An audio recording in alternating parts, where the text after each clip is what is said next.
আসসালামু আলাইকুম। ভিলেজ মিডিয়ার নতুন আরো একটি ভিডিওতে আপনাকে স্বাগত জানাচ্ছি।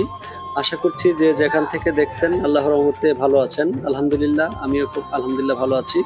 তো আজকে দেখতেই পাচ্ছেন যে ভিডিওটা কি হতে যাচ্ছে। আমরা আজকে চলে এসেছি বকশীগঞ্জ উপজেলার ৬ নং নীলক্ষিয়া ইউনিয়নের ঐতিহ্যবাহী সেই সাজিমারা অষ্টমী মেলার ঘাটে অনুষ্ঠিত হচ্ছে গ্রাম বাংলার ঐতিহ্য, সেই পুরনো দিনের ঐতিহ্য নৌকা বাইচ প্রতিযোগিতা।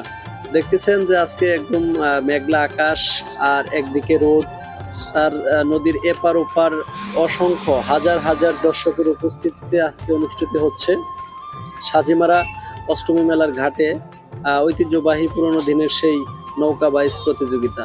হাজার হাজার দর্শক, বিশেষ করে ব্রিজে অনেক দর্শক অবস্থান করতেছেন একদম সরাসরি নৌকা বাইচ যাতে সুন্দরভাবে উপভোগ করতে পারেন সেই লক্ষ্যে।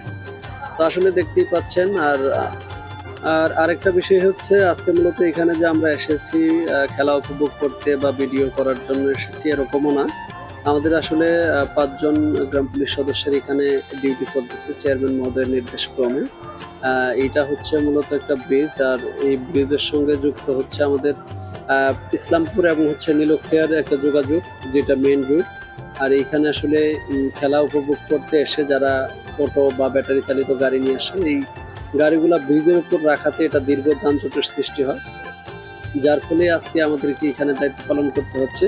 তারই প্রেক্ষিতে আমাদের দেখতে পাচ্ছেন আমাদের সহকর্মীরা যারা অটো ভ্যান বা ড্রাইভার রয়েছেন তাদেরকে বোঝানোর চেষ্টা করছেন এবং হচ্ছে তাদেরকে ব্রিজ থেকে নিরাপদ জায়গায় সরে যাওয়ার জন্য বলা হচ্ছে।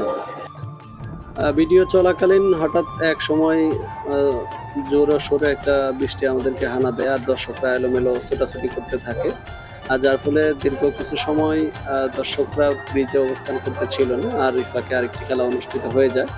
পরবর্তীতে লাস্ট সন্ধ্যার আগ মুহূর্তে আরও একটি জোড়া হয়, যেটা সাজরের চোলের দুরন্ত তরি, যেটা এটা আসলে বিজয় লাভ করে ফাইনালে।